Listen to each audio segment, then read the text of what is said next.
The virus known as mad cow disease has evolved into mad zombie disease, meaning that the whole planet is now going through a zombie apocalypse. There are no military or governments left, only survivors who try their best to find safe spots. The virus makes zombies extremely violent, hungry, and therefore dangerous. It's not advised to grow attached to other survivors since everyone is out to get you or will end up becoming zombies as well, resulting in some people using their city of origin as nicknames. Columbus explains he's decided on a few rules to survive the apocalypse after seeing people fail over and over again. The first one is cardio because to be in shape is needed to run away from zombies.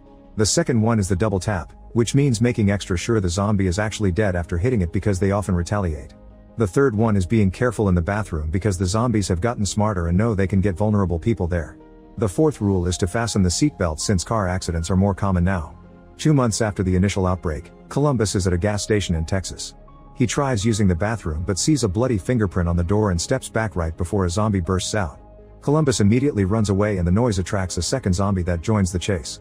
All the cardio training makes Columbus fast and he reaches his car only to drop the keys, so he does another lap around the parking lot to keep the zombies at a distance. Then he finally gets in his car. After fastening the seatbelt he drives away, only for a zombie to appear in the backseat. The zombie tries to bite Columbus, who struggles to stop the zombie and causes the car to crash against a building. This sends the zombie flying through the windshield, and Columbus is happy for his seatbelt. Unfortunately the zombie is still not dead, so Columbus shoots it through the window and comes out of the car for a second shot to follow the double tap. As he sits down to rest, Columbus defecates in his pants because of his irritable bowel syndrome. The next day, Columbus continues his trip on foot and shares another rule: travel light. He's going to Ohio hoping to find his shut-in parents still alive. At that moment he sees a strange black truck coming. It has white threes painted on it and a cowcatcher on its front. Columbus moves out of the way before the truck stops and the driver Tallahassee comes out. Both men stare at each other with their weapons out until Columbus asks for a ride with a gesture, and Tallahassee allows him in his truck. As he gets in, Columbus checks the backseat because he's added that to his rules after last night. He also tries to chit-chat and learn more about Tallahassee, who says he doesn't do friendship. A brief flashback shows Tallahassee attacking zombies with chainsaws, so he should be a good companion to have. However, he also has an obsession: to find a snack called Twinkie. After a few hours of traveling, they find a crashed company truck and Tallahassee wants to check it out. Following his rules, Columbus limbers up before following him in case of an attack. They open the truck and lots of snacks come out but no Twinkies, which makes Tallahassee furious. Afterward they look for a restroom and Columbus checks every stall before doing his business. He admits he has lots of phobias, including clowns. In fact he sees one climbing under the door, but it's just a trick of his imagination. Then he remembers how it all started. Before the outbreak, Columbus spent all his time in his room eating fast food and playing World of Warcraft. One evening, he heard desperate knocking on his door and opened it to discover his neighbor 406. She rushed inside as she explained that a sick-looking homeless man bit her when she was walking home and now she was too scared to be alone in her apartment. Columbus allowed her to spend the night and they fell asleep on the couch. Later Columbus woke up to discover 406 became a zombie. She started chasing him around the apartment and Columbus hid in his room, closing the door only to hurt her leg in the process.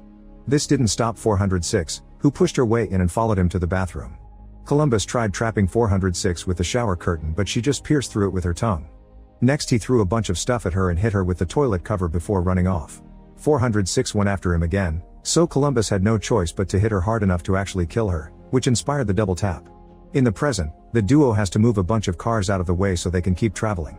They talk about various subjects and when Tallahassee brings up intimacy, Columbus makes up a story not to look like a loser but he actually was never with a woman. In the middle of the road, they find a zombie feeding on a body, but Tallahassee just drives around them and hits the zombie with the car door on the way. Sometime later they make it to a supermarket and Tallahassee arms himself with all the weapons he keeps in the truck. They enter the store and Tallahassee plays the banjo to lure the zombies out. Two creatures soon appear and Tallahassee beats one up with the banjo while the other one is victim of his bat. A third one is waiting at the back and Tallahassee takes out his frustration with garden shears. Then they go looking for Twinkies only to come across Wichita who begs for help. The duo follows her after Columbus respects another rule: always leave a door open. Wichita takes them to see her sister Little Rock, who has been bitten by a zombie. Tallahassee agrees to shoot her but before he can act, Wichita asks for the gun saying it's a responsibility. Suddenly both girls turn around and point the gun at them. It turns out this was all a trick to get their weapons in their car. The sisters leave in the guy's vehicle and now they have to keep on going on foot. As they walk through the town, they find another car only for Tallahassee to start destroying it out of frustration. Moments later they find a better vehicle and they have to remove a pair of zombie arms from the wheel. Then they check the back seat and finds a bag full of weapons. Tallahassee shoots one to celebrate before painting a 3 on the door and finally leaving. During the trip, Tallahassee finally shares a little about himself and explains that before the outbreak the most important thing in his life was his dog, who was killed by the zombies. Now he's looking for a new home and says they must enjoy the little things, which Columbus adds to his rules. A few hours later, they find their previous car abandoned on the road with the word help on the door. Tallahassee goes to investigate but finds nothing, so he goes back to Columbus only to discover Little Rock is hiding in the backseat. She fires a warning shot to disarm Tallahassee and makes Columbus honk the horn so Wichita joins them. At least this time they keep the guys in the car and the group leaves together. A flashback reveals that the sisters have been scamming people since before the outbreak. Wichita would pretend to have lost an important ring in front of awkward losers and showed off her body to distract them. Then she would promise the guys that she would pay $3,000 to whoever found it. After Wichita left, Little Rock would find the ring and the guys would buy it for them for hundreds of bucks, thinking they would get even more money for it later. The sisters had a whole bag of rings that only cost $30 and pulled this trick at every opportunity. In the present, Little Rock gets distracted and Tallahassee gets his gun back, so Wichita stops the car and points her gun at him. Columbus finally snaps and convinces them that cooperating is the best way to survive. During the trip, Little Rock explains they're going to Pacific Playland, an amusement park that supposedly is zombie-free. It's clear that Columbus is crushing on Wichita, but she's rather cold and tells him Ohio is a ghost land with no survivors, not knowing this means Columbus' parents are dead. Feeling bad for dropping the bomb like that, Wichita agrees to give him a ride until he finds his own vehicle. Later that night, after the others have fallen asleep, Columbus and Wichita chat and bond. When they find a truck for Columbus, he accepts the fact he has no family left and decides to stay with Wichita instead.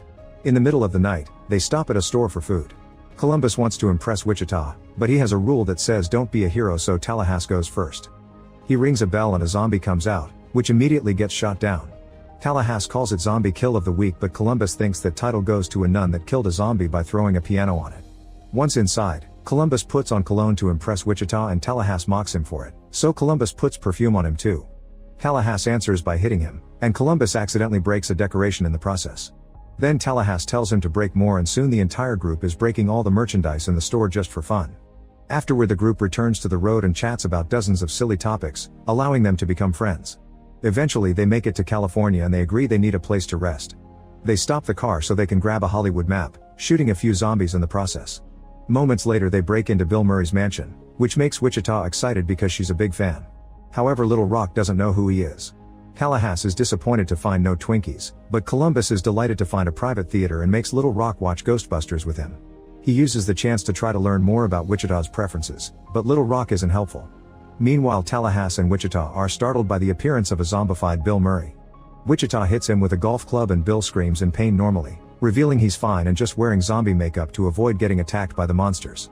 Tallahassee and Wichita show how big fans they are and Bill gets his ego stroked, then he shares some Mary Jane with his new friends. They take so much that they end up taking movie props and pretend they are the Ghostbusters. Next they decide to prank the others. Bill enters the theater making zombies noises, so a startled Columbus shoots him.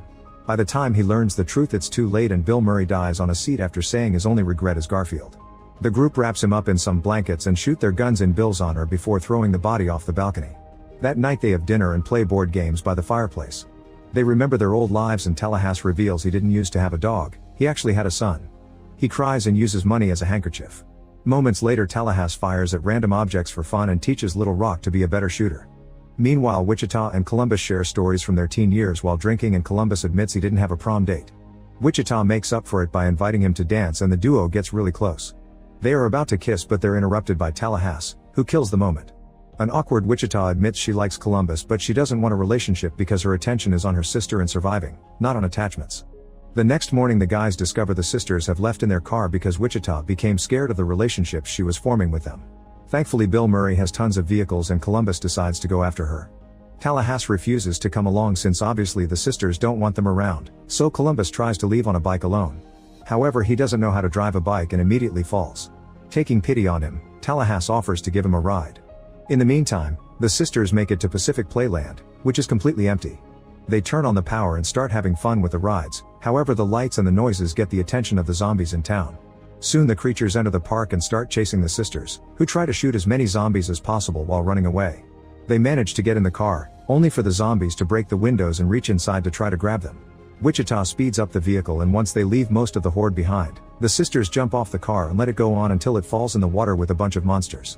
Next they run to a ride called Blast Off, which makes them go up and down as they keep shooting at the zombies. Whenever the seats go down, The zombies keep trying to climb and grab their legs, so the sisters must continue to shoot until they run out of ammo. Now they have to kick the zombies off and the ride will end soon. At that moment the guys arrive and open fire on the zombies at the entrance, running over them as double tap. Columbus sees the car in the water and thinks the sisters are dead, but fortunately they can see them from the ride and scream to ask for help. Tallahassee tells Columbus to go after his girl while he runs honking a horn to get all the zombies' attention. As the creatures surround him, Tallahassee shoots at them while hanging from a ride and even gets on the roller coaster to continue the fight. Then he enters a game booth, locking it up before shooting at all the zombies desperately trying to get in. He's brought so many weapons that eventually he brings down every single one of them with great skill. Meanwhile Columbus shoots at the zombies too and enters the haunted house, where he's jumped on by a zombie that immediately gets killed. Then he runs toward the blast off, letting another swinging ride hit the zombies following him. There's a zombie clown waiting for him, so Columbus confronts his phobia and breaks the hero rule just for Wichita. He grabs a hammer from a game and hits the clown to make him fall, then he smashes his head to kill him. There's one more creature on the blast off, but when Columbus activates it to save the sisters, the zombie falls and dies. The group reunites and Wichita tells Columbus her real name before they share a kiss. Afterward they enter the store and Tallahassee begins breaking things to find the Twinkies. Suddenly the guys hear a noise and shoot at the storage door, only to discover it was a rat.